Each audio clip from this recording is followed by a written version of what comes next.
What's going on, everybody? This is Dr. Brent Pritt with Science of Falling. This is episode number 8 of the Science of Falling podcast, and I have an awesome guest today, Ben Musholt. He is a physical therapist, first and foremost. He is the founder of BPM RX. He also is an author of a few books now. He's a former Ninja Warrior competitor. I mean, this guy's into everything. He's also a movement connoisseur. Ben, tell us a little bit about yourself. Yeah, thanks for having me on, Brent. Physical therapist since 2001, kind of had a diverse practice experience, worked for skilled nursing facilities, hospitals, outpatient clinics, and then started a house call practice out in Portland, Oregon, ran that. Working with elderly quite a bit, a lot of post-operative patients, did a fair amount of like home safety valves, trying to keep people safe in their home from falling. And then I got out of that business in 2018. And went back to school for computer science. But yeah, written a couple books related to fitness and parkour. So the Mad Skills Exercise Encyclopedia came out in 2013, and with the second edition a couple years later, and then co-wrote Parkour Strength Training with Ryan Ford, who's the head coach at Apex Movement or Parkour EDU. Awesome. Yeah, I think that was when I first heard about you, was through Parkour Strength Training. I picked that up when I first started in my early 20s doing parkour. And I was like, oh, this is sweet. You can like this stuff and be a PT. That's one thing that really always intrigued me about you when I heard about you, is that you were both a professional PT, but you were into this kind of weird sport, I guess you could say, of parkour. And there's the kind of openness and movement. How did you get into things like parkour? And I know you have a pretty extensive movement background from what I've seen. So kind of dive into that a little bit. Yeah, for sure. So I was a gymnast in high school, like martial artist since childhood, like 5 or 6 in martial arts. And there's always a bit of being taken down in martial arts, but yeah, gymnast. I was a competitive gymnast in high school, and had fair share of board sports as well, skateboarding, snowboarding. But always kind of on that acrobatic side. I was a diver, just kind of that high level agility was always calling to me. And I mean, parkour is kind of the thing that we all did when we were kids, jumping around and stuff. And when it got a name in like 2006, we're like, oh, there's actually like a discipline and you can train it. And the thing that you love to do, jumping around on stuff and climbing, scaling things, like, okay, there's like a rhyme and reason to this. And that was cool to start doing it kind of the mid 2000s and a little later. That's awesome. Yeah, I think like I always wanted to do something physical as a kid. And I was always that kid who'd be running around trying to like find the fastest spot, just like parkour, and kind of weaving in between crowds and jumping over things. So I think when I found parkour, I had the same feeling. It's like, oh, this is just like being a kid, but I can do it as an adult. And it's like kind of okay, Yeah. And then The Office came out and made fun of us, but it is what it is. So how did that, as a PT, how did you kind of meld those two worlds? Because obviously, doing ankle pumps and, leg raises and whatnot are a little bit different than, doing parkour moves. How did you kind of mix those two different worlds? And, was it hard, or kind of what was that experience? Well, for one, parkour was the thing that I would just love to do out of work. So there wasn't like a hard press to make the worlds meld. But what I did at least do is became a parkour EDU certified coach, and then on the side would coach parkour at a local gym in Portland, Oregon when I lived there. So and then kind of slowly just the coaching mindset, thinking about scaling and scaling ability, progressions, regressions, that kind of eased its way into my physical therapy thinking. So after I'd been a coach for a number of years, just the idea of thinking about progressions and scales really started to impact how I thought about being a physical therapist and approaching it. We do that kind of naturally, but thinking about what's the lowest level and kind of progressing up through that, try not to skip steps. So it wasn't like a hard press, like, oh, I need to be a parkour physical therapist, but it would kind of, impact how I worked with the older adults for sure, even post-operative patients. Okay, you gotta crawl before you walk, sort of stuff. So yeah, it wasn't like a distinct marriage. It was just kind of more like parts of my life that fit together. For sure. That's awesome. I mean, yeah, it's kind of, for me, I don't know how much you've looked into Science of Falling, but that's kind of the idea behind this, was that in PT, I'm really into balance training and all that. And I realized that there was this huge gap of, we teach people how to balance all the time. We teach them how to get off the ground, but we never talk about that middle ground. Like, you're obviously, if you're going to the ground, you're going to fall somehow. And we never talked about that. And I think parkour gave me that idea, the link between the two. I mean, did you find that link too in your brain?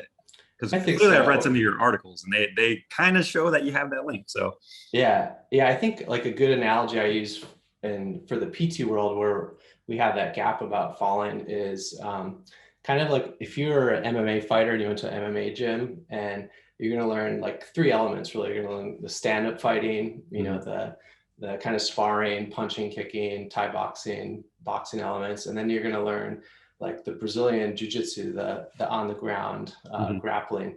But you're also going to learn the wrestling and judo, which is that the instance between the stand-up fighting and the clinch, the moment when it goes to the ground. And if your MMA coach failed to teach you that wrestling, the judo components, like, you could be a really good stand-up fighter and ground fighter, but unless you know that middle ground, like you're going to get seriously hurt not knowing how to fall. So it'd actually almost be negligent on the coach in that gym to not train that kind of skill. That's that intermediate. It happens in a split instant. But if you don't train it, like that would be a huge element that's missing from the training. So I think in the PT world, there's the movement continuum, and falling is part of that movement continuum from, rolling as a toddler, crawling, standing, and then before walking comes falling. So it's part of this element. And especially so if someone's coming to the gym for balance training, it almost feels wrong to not address, you're going to go outside of your bounds of balance at some point, and you're going to need to get to the ground. How do you do that safely? So I think it's definitely within the domain of PT to be working on that. Did you ever try to incorporate that into your PT practice? And I know, if you had your own place, it's easier, but as young PTs or PTs that have been in kind of, under someone else, like in my experience, when I've brought it up, there have been some people that are hesitant because, teaching a patient how to fall is inherently more dangerous than just balancing. Yeah. Did you ever find any pushback, or did you ever incorporate that into your practice at all? So when I was, into the parkour world, I had already started moving into house calls practice. So it's not like I had a gym where there's some elements in the gym you can really structure the training, I think, for falling really well, using like a high-low table, even a crash mat to scale like the height you're falling from.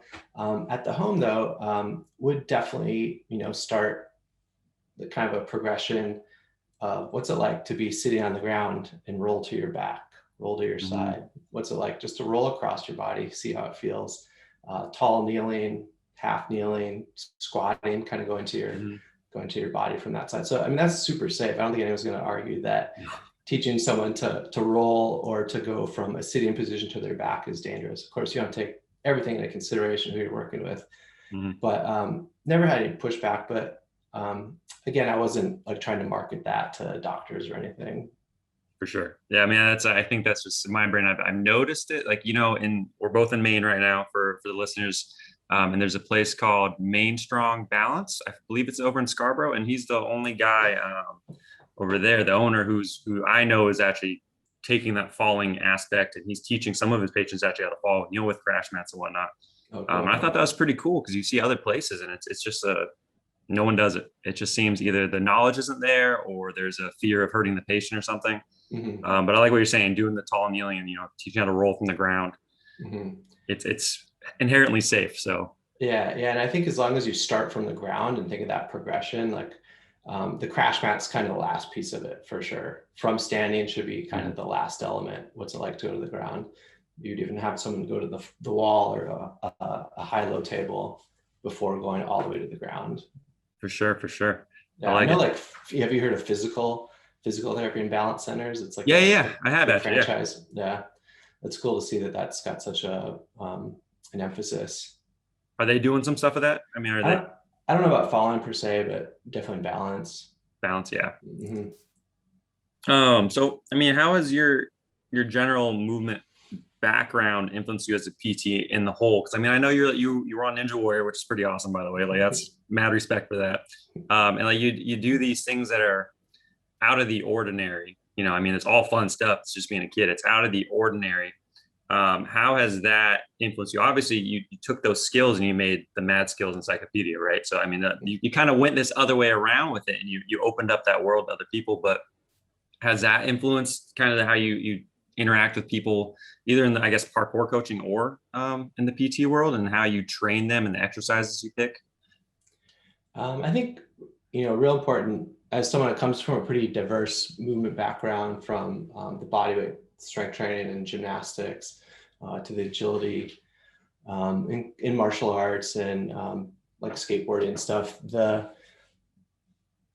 thinking about human movement as this tree that kind of flourishes from childhood. It starts out as a sapling, and as we move into our 9, 10, our agility improves, and then in teenage years we start learning crazy skills, we start flipping and stuff, and that tree of life, the movement tree, kind of expands. But then by the time you're like mid-20s and you're in a 9 to 5, like some of those limbs of the movement tree start getting sheared off, and little by little you're left with just a couple of branches of movement, and lo and behold, like at the end of the week you look back and like, what did I really do movement wise? Like, I rolled out of bed, stood up, maybe I went for a jog, did some stairs.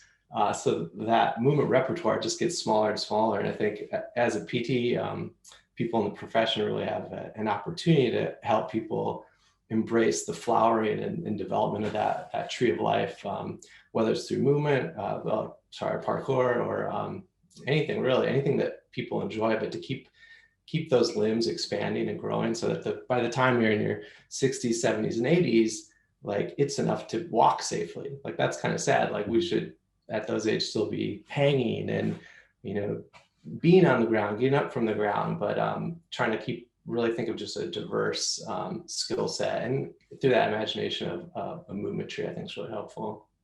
No, I love that analogy, and I can just see even you talking about it, I see the passion, because you start smiling instantly. You start talking about this movement tree and all that stuff. It's inspiring, honestly. That's awesome. And so I was reading your website, doing a little research for the podcast, and you have this rule of three movement things a day, or like, explain that rule. What is it? So I just realized when I do a look back, like, what were my happiest days, like across the week, across the month, is typically when I was able to do 3 movement things. Sometimes I would caveat with like 3 fun movement things, but not necessarily. Like, if I could go for a nice long walk with the dog, go for a bike ride, and then do some calisthenics, any combination. Maybe go skateboarding one day, take the longboard out, go to the park. Anytime I could fit in 3, maybe it's like swinging the kettlebell, but as long as there's 3 distinct like sections of movement throughout the day, I felt like that was the key to my happiness, at least, and kind of put it out there. It seems like it resonates. It's an easy target, It's easy target because it doesn't take much time, but no, I'm right there with you. The days where I don't exercise, even if I'm busy and I'm like being productive, I just don't feel as happy and engaged, because it's just like your body wants that. I mean, it's thirsting for that movement. And I thought that was really cool when I saw it. I was like, all right, 3 things a day. How often do you make that goal? I mean, is that an everyday thing? You're like, it has to happen and you're getting it done? It's pretty consistent. It's now, when you become the person that is no longer, I need to strive for 3 things a day, where you're the person that I just do 3 things a day. Like, that's an important shift. Like, yeah, that's just part of who I am. So it comes pretty naturally now, but having a dog helps, and living on the top floor of a condo and having exercise equipment right at hand. So it comes pretty natural, but it's the more marathon days when you get like a couple really good sessions in, maybe go to the park, do some pull-ups. When they can be distinct like that, those are great. Weekends are always a little easier. Oh, always a little bit easier. And it's all, I mean, just a shout out to you. Anybody listen to this, check out Ben's Instagram. He is a beast. This guy's got some wicked, strong, just movement skills. It's insane. I'm impressed, by the way, like, hands down. Yeah, you got to keep it going. The gymnastics background from high school, I mean, there's a lot of muscle memory. Yeah, it looks like it, man. Like, you're doing those front levers and all. I mean, doing all these crazy things. I'm like, my body would fall apart the minute I try to do that. I've tried it; it just doesn't work. That stuff. I mean, sadly, the bodyweight strength training. Have you seen the book Overcoming Gravity? Yeah. So that kind of started me out with training planches and levers and V-sits on the parallettes consistently. So I try and train that 2-3 times a week consistently, but the incremental progress I make over a decade now is so sad, but I will dedicate, probably 2 sessions twice a week for 20 minutes to work on that strength, just to keep it. It hasn't gotten demonstrably better, but it's like a skill I want to maintain. Hey man, I look at those things and I'm impressed. So like, I'm sure a lot of other people are mad impressed too. So I appreciate it. Yeah, So I I think mean, go I on. was gonna say there's something to be said for losing skills. Like at a Okay. certain point, like there's nothing sadder than losing a movement skill. So one of my movement backgrounds is capoeira. Mhm.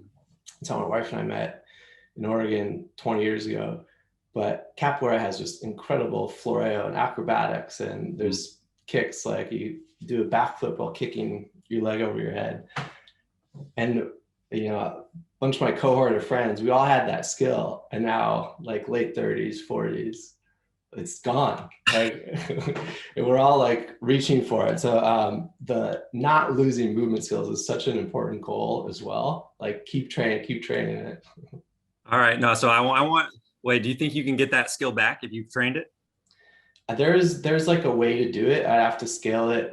It's actually really easy at a beach, so I could Yeah. probably go to a beach and do it. It's harder. Of course, I'm not going to try it on concrete. Grass is a little sketchier. Even like a playground with bark dust, like Yeah. it's okay. The beach that slopes, it's a lot easier. Yeah. All right. I'm going to challenge you, man. In the next month, I want to see that on your Instagram. I don't know. Oh, no, you don't got it in a month. Oh, I was trying to just we're get you moving there. into winter here. It might be next summer. It's true. I didn't think about that. It's about to be snowing here soon, huh? Yeah. Where I learned it was in the Virgin Islands, because the Virgin Islands had these pretty steep sloping beaches. Mm-hmm. It's a lot easier there. Oh, that's sweet. And it's a nice place to be learning it too. I mean, Yeah. beautiful, So beautiful scenery. maybe if I take a trip down there. There you go. That's a reason to go. I like it. So, I mean, let's talk about the muscle mass. I mean, you're talking about strength and these skills. And I also read some of your articles that, the body tissue having either fat or muscle on you is going to help you protect those bony prominences a little bit better, just your spine and everything when you're having a fall. What's your kind of thoughts on that, and how's that played into just your own personal movement practice? Yeah, I think, in part of encouraging people to gain muscle mass is part of that. Hey, think of muscle as padding or even armor, where the thicker those bulks of muscle, the more protective they are. Like the deltoids in your acromion process is a good example. Like if you got bigger delts, you're protecting that acromion process. Same thing with like your lats on your back or your glutes as well. Like you're more protective to not hit your spinous processes or your PSIS, or greater trochanters, the side of your hips. The bigger those muscles are, the easier it is to target them as kind of the padding when you go to roll. So I think it's really big. So, we know we can't spot lose adipose tissue, and it's in the other direction. You can't really spot add adipose. Like the fat's going to go where it's going to go. So I think it's much better to target adding muscle, and of course those big proximal muscle groups. Mm-hmm. It's an interesting thing to throw out maybe with your older patients. Hey, by increasing the size of your glutes and maybe trying some pulling strength and some shoulder strength, like you are providing a little protection, assuming that you're falling in the way that you're targeting hitting proximally. So I think with falling, it's inevitable you're going to use your hands and your feet kind of like as little steering guides. Yep. But really you want to use that to steer to hit proximally. And when you have bigger muscles proximally around your torso, you're providing better padding, better cushion. I think it's a really important piece to consider. Well, 100%. Yeah. I mean, because even if your falling techniques aren't good, if you fall down and you have a little extra tissue, it makes you more safer, essentially. I mean, I know I've read research articles are saying those who are skinny versus those who have extra adipose tissue or muscle mass are more protected during car accidents. I mean, and that there is no real technique for that. You just got to pray essentially. More padded. Yeah. Yeah, it makes sense for sure. Do you, I'm pretty sure you follow Dom Tomato. Oh yeah. 100%. Yeah. I love watching him just throw himself off 2-story structures. And, he looks like he's going to just collide with the ground this horrible way, but right at the last moment, he turns his body 30, 40 degrees and hits those big muscle groups. So that's something that we really should be pushing people, is just that little slight, okay, get out of that, sagittal plane of falling, just a little 30-degree twist. You're going to be way better prepared. For sure. And that's the interesting thing about him. And, feel free to disagree on my opinion here. When I watch him, I think a lot of that is because clearly when he first started doing parkour, he didn't just go huck it off 2-story buildings because he would have been dead. But he does such insane heights that when he lands, I think there's so much momentum. He doesn't often have this pristine roll technique. Obviously, he kind of goes into a barrel roll half the time. And I think part of that is not only does it is soft tissue there, but his bone density has changed so much from over the years of doing this, that he doesn't he has need. a really interesting rolling technique. It's almost a little ragdolly, more side roll than like a straight shoulder roll or something. But I think it's, to your point, he's coming with such momentum that going head over would be much more dangerous than kind of going right to his side. The way he does and I've noticed that, and it's just a very interesting thing I've seen from him, because he's this top guy that everybody's watching, right? I mean, everybody follows him, and he gets out of some of the most insane situations halfway scot-free. I mean, he's broken a couple bones and everything, but it's amazing. I mean, it's something else. I draw inspiration for falling technique from watching skateboarders, for sure. So if you want to watch people that, they're anticipating falling all the time, I mean, it's going to happen with skateboarding versus other sports. We could have a good day at the track or tennis, and you're not going down necessarily, but skateboarding, like, you're going to fall. And just how they prepare and naturalize not hitting their head by like turning sideways so the shoulder hits and then the head can't hit. Because a lot of pros don't wear helmets. You see them on the street. Pros aren't wearing helmets on the street, but they fall in a way that's very natural, and they're definitely not like outstretched limbs. Like, it becomes very natural to keep it proximal.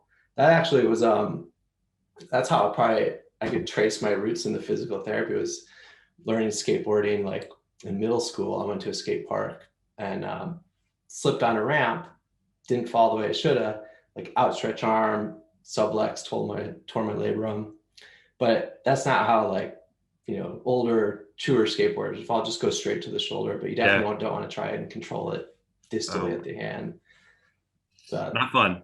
I on my Instagram once a week, I break down a falling video. I find it on the internet. Sometimes it's sport, sometimes just a normal fall. And I did one a few weeks ago with, do you know Nigel Huston? I think I'm saying his name right. So he used to have like these crazy dreads when he was younger, and now he's just, short hair and everything. He's an animal. He's so good. Oh, insane. So I broke down this video of him trying to do this like curved rail. He's just trying to like 50-50 it, I believe. And he kept on falling over and over and over. And you can just see the way he was falling. He was purposely protecting his head. And I don't think a lot of skateboarders go outside and just try to practice falling. They don't sit there and do rolls, right? They learn from the first day they get on, they slip off and they fall down. It's just kind of this natural thing. And I think once you have enough falls under your belt, your body just naturally finds that path of least resistance and the most protection. And it was really just fascinating to see, because there was a curb. He was falling off in the dirt pathway, and there was just this cement curb and cement ground. And you can see he purposely pushed off his head a little bit right before then. It was quite insane. And like, just was impressive, because he's not practicing that on his own. Yeah, I think there's a lot to learn from watching skaters fall. Definitely. Sure. How do you think? Well, let me preface this. I had an interesting conversation with one of my old classmates a couple of weeks ago. I was telling him about science falling, kind of the idea behind it, and he was all about it in the PT world. But the minute I was telling him about it, I feel like football players should learn how to fall, and soccer players and all these other people that are in these sports that you're going to fall because you play intensely. He was like, no, I don't think so. I don't think they got it. Like they got padding on, they're good. And there wasn't a connection. How do you think falling techniques can be better incorporated into places like football, baseball, that? Because a lot of those sports, they learn how to fall again, kind of like skateboarding through, they're just going to dive and kind of pray for it. But I don't think, people don't train rolling. People don't train kind of doing a dive and then roll to a safe position. How do you think that kind of plays in? Yeah, I think there's a lot of space for it. I was thinking about that too as well. Like, football players versus rugby. That'd be an interesting comparison, because rugby players don't wear padding, right? And they're being taken down. Like, I'd love to do like a side-by-side. So rugby players they're learning to fall maybe better than football players, because they don't have the padding. So they're learning to take the force better. I'd be interested to know, like, the machismo of trying to like always be upright, and like what its effect on like limb injury rates are, like knee injuries or something. Like, what if you were trained to, in a weird cut or something, like if it doesn't feel right, crumple, go to the ground, rather than turn, pivot, tear a ligament? What if like that was more part of the movement training continuum. Like, okay, as an opportunity to spare your body, go to the ground.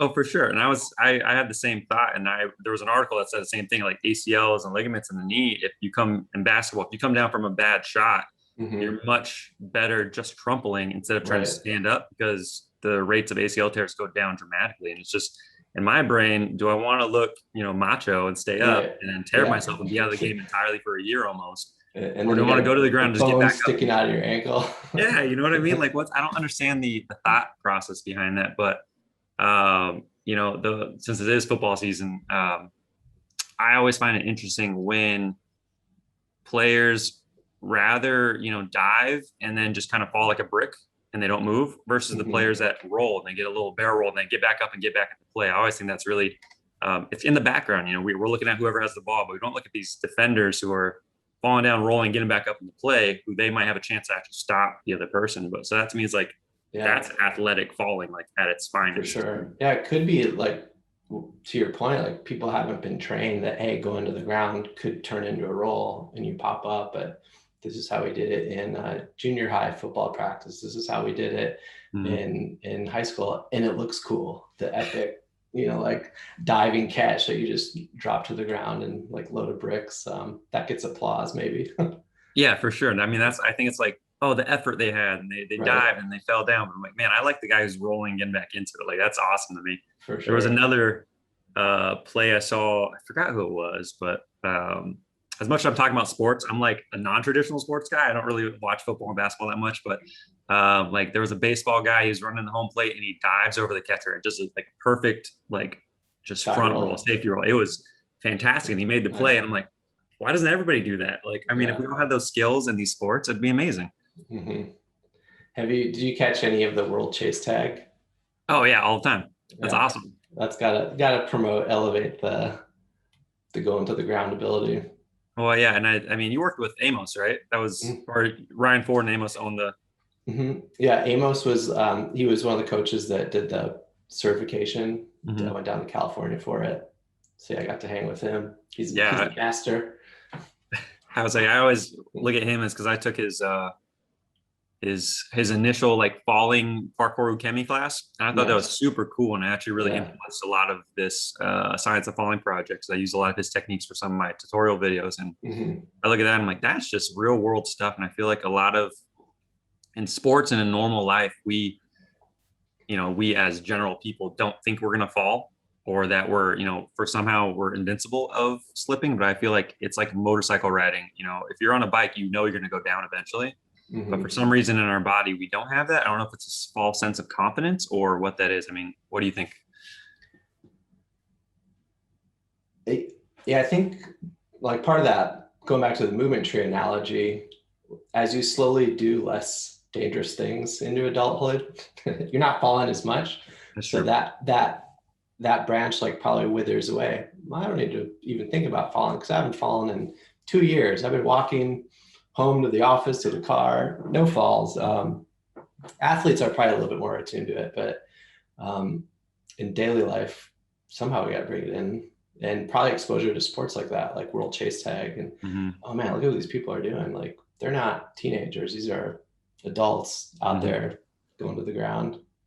Why do you think, I mean, going back to the move, right? Why do you think people stop moving? I know there's a cultural thing of when you're an adult, you have to stop playing, sort of. I mean, and us weird folk who do parkour and do all these other weird things, we're playing essentially as grown adults, and it's sometimes frowned upon. I mean, I know, when you've done parkour outside, I'm sure you've gotten some people like yelling parkour and doing all these, maybe giving you weird looks or something.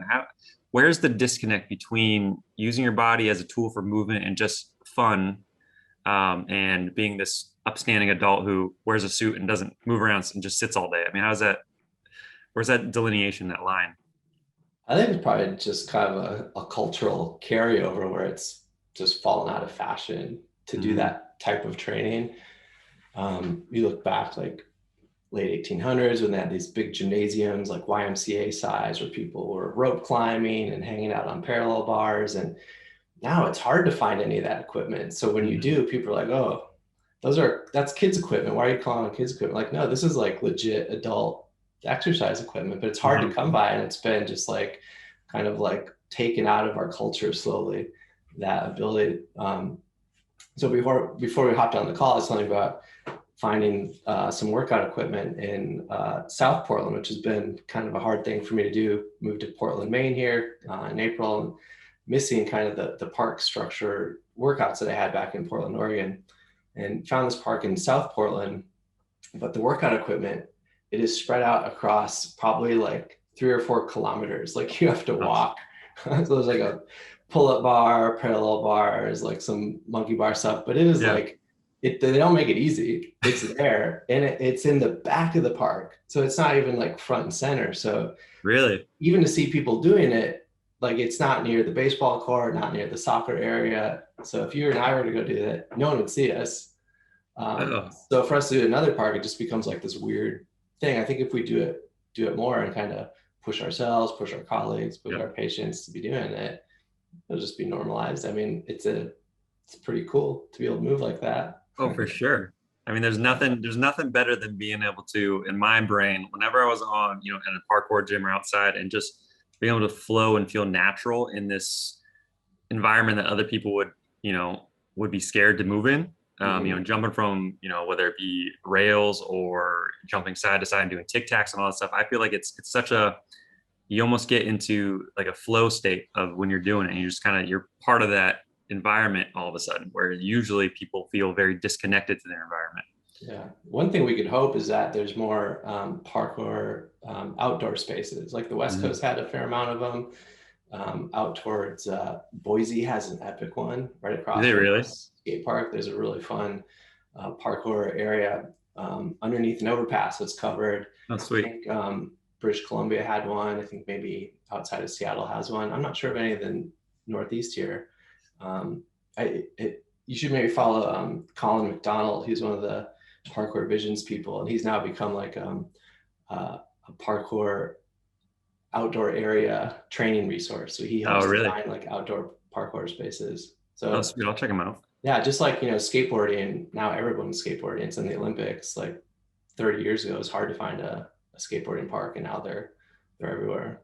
Oh, it's mainstream. It's old hat now. Everybody skateboards, and it's still illegal in some places in terms of riding down Main Street on your skateboard and whatnot might not be necessarily warranted. But I think it's interesting, and I think the chase tag, like you said, is going to bring it to the forefront. I think it's going to open up the movement repertoire for people that don't want to do parkour but want to move into more of those non-traditional sports, which I would almost argue it's more traditional to use your body that way. But that's just me. I mean, I'm just going to throw it out there. But yeah, it's always been interesting. How is let's go the opposite way. How has your PT practice kind of influenced your movement practice and into these sports? Have you thought about your movements differently because of the knowledge that you gained during PT school and you're just training patients and everything? I think it's probably made me a safer like body weight athlete. We can generate a lot more power from our muscles before our tendons and have adapted to the strain we can provide them. So probably giving me a little bit more appreciation of the benefit of going slower. And just because I can generate the muscular power to do something dynamically, I should probably spend a little bit more time at those end ranges conditioning my connective tissue to do it. So probably just maybe a little safer. Oh, for sure. Yeah, you can watch people doing like one arm something and a pec tear, bicep tear. I can't watch those. Whenever I see a video of some top athlete like getting an Achilles tear or pec tear, it makes me cringe. I can't do it. Can't even watch them. In general, your books really promote these non-traditional exercises, right? And have you noticed a big reception to those, and more people that normally wouldn't be coming into that kind of world coming to it? I think so. Like with parkour strength training, some of the feedback was just great. That like this is really great resource for no cost, low cost fitness. My big thing just ever since young adulthood was not having to pay for a gym. We have so many opportunities, whether it's calisthenics at home or gymnastic strength training with real simple equipment, is just keeping any costs associated with fitness low. Is that it's like really a sad dichotomy. People think they need to spend $100 to go to a box, or whatever, 50 to go to like a Globo gym. Like, you really don't. And, spend some money up front, just to get a minimal set. Maybe it's a yoga mat to start with, but really understand there's so much you can do with the limited set of exercise equipment, that no one should be dissuaded. Oh, I can't do that, I don't have the money. That was always really sad, that people spending too much money to try and stay fit when they don't need to. Yeah, and I think that kind of brings the point home of movement desert. Does that term?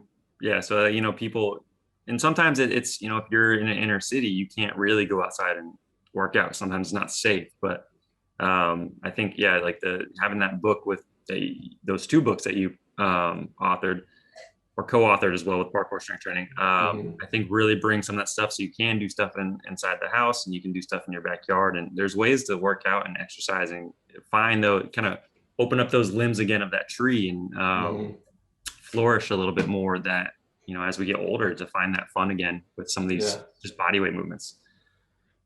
Makes me think of the book Convict Conditioning. Yeah. How do prisoners get so jacked? It was always a question of mine, and that book really was like, oh, this makes a lot of sense. You got nothing else to do but just do squats and pull-ups and whatever you got around you, get it done. That guy was an animal. Well, what was your movement background?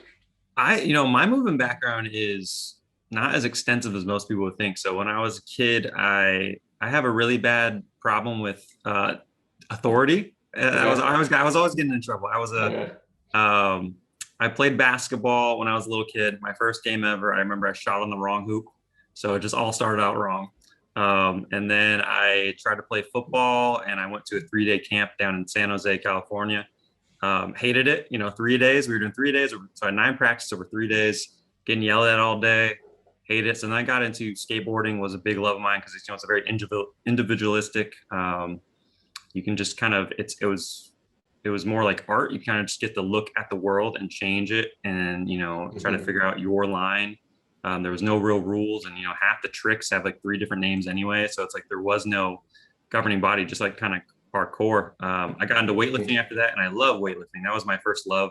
I think that's what really got me to become a PT, because I fell in love with that movement. But it was I always noticed it was very restrictive. I mean, you got 5 main movements that you're doing.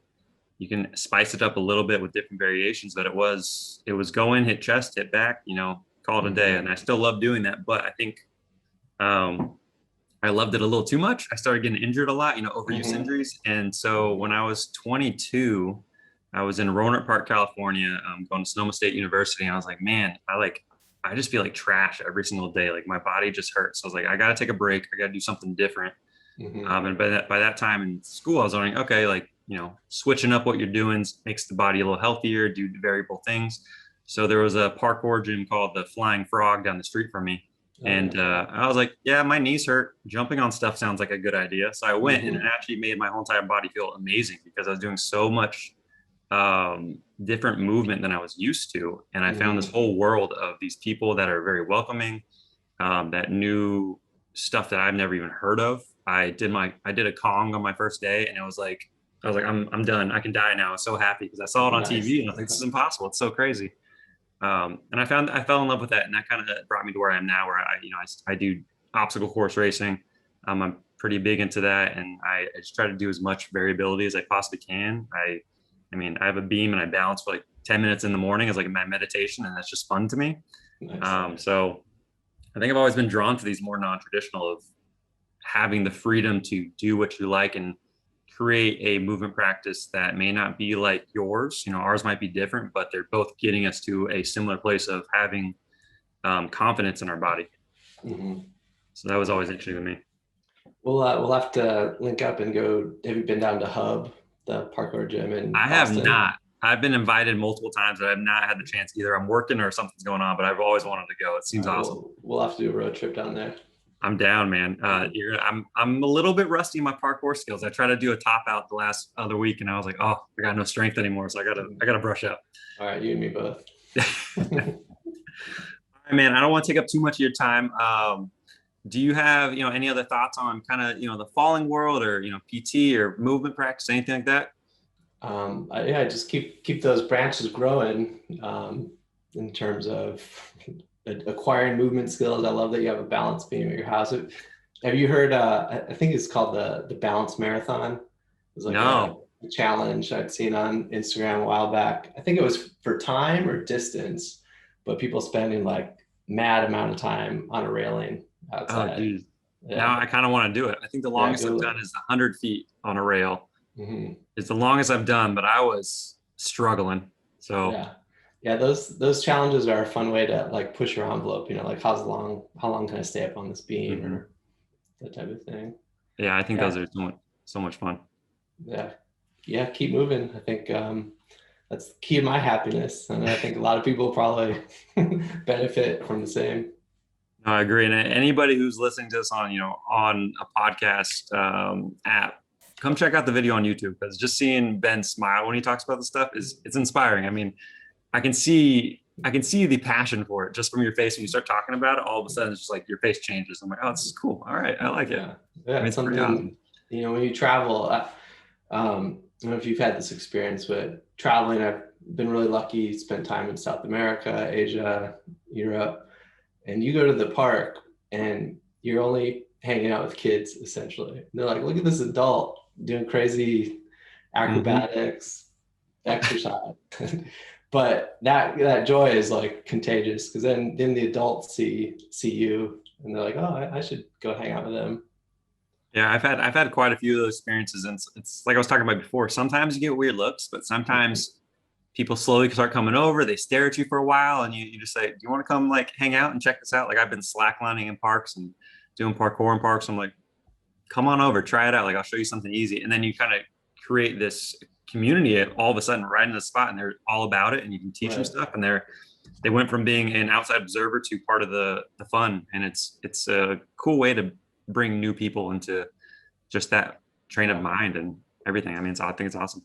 Those are my peak experiences in life, are sharing those movement times with like random strangers for sure. Oh, for sure, for sure. I mean, boy, before we wrap it up, there was one other article I read that I thought was really cool. It was your general athlete versus specific athlete, and you're saying, you're not getting paid. And I don't know if you remember you writing this article, but we're not. Most people aren't getting paid $1 million to be the best footballer in the world, right, or be the best baseball player. And you're like just learning to use your body and be general is great for not only that passion and that fun inside of you, but also just making yourself safe and a capable human being. I thought that was really awesome. Mm-hmm. Yeah. Likewise, like try to go for great grandparent strength. What would our great grandparents say? Like their definition of strong is like way different than our definition of strong. Their definition of strong was like useful strong.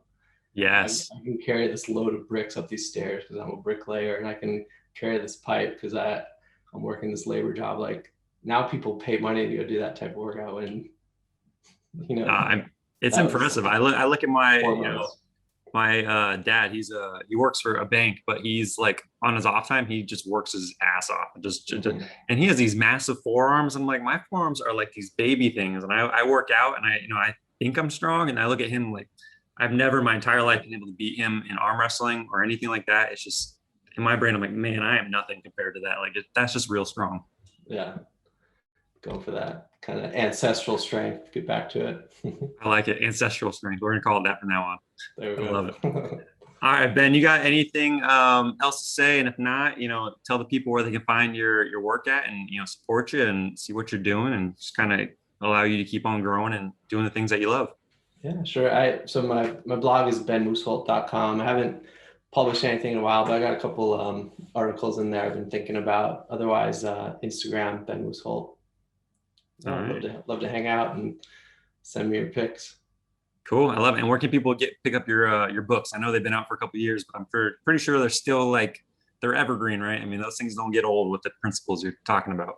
Yeah, they're both for sale on Amazon for sure. You could probably order them from a bookstore if you don't want to support through Amazon. Uh, they're in China as well, in case you're in China.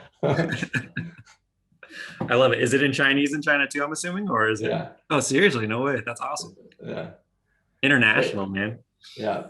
Yeah, there's a couple free workouts you could download from benmusholt.com that have kind of the pictures and stuff from Matt Skills. Cool. Sweet. Yeah, I saw some of those pictures the other day and I thought they were pretty awesome, actually. I mean, really well illustrated. And yeah, I thought it was just, I'm thinking about picking up the book. I didn't even know you had that book until I started researching a little bit because I have parkour strength training, but I think I need to up my body weight game a little bit. It's just not quite up to your level yet. Sounds good. Well, we'll have to do some training together. Yes, sir. Well, all right, Ben, I appreciate you, man. And I really appreciate your passion for movement and just your passion for sharing that as well. I think that's, I think too many people have a passion and they just keep it to themselves. I think there's a beauty in sharing that and allowing people to, take it as they will and, maybe enrich their life as well. So I appreciate what you're doing and thanks for coming on the podcast. Yeah, what you're doing with Science of Falling is really cool. So super excited to see that develop. Thanks, brother. I don't know what I'm doing yet. I'm just taking a day at a time. I'm just doing what I can. So it's really cool. All right, man. I'll see you.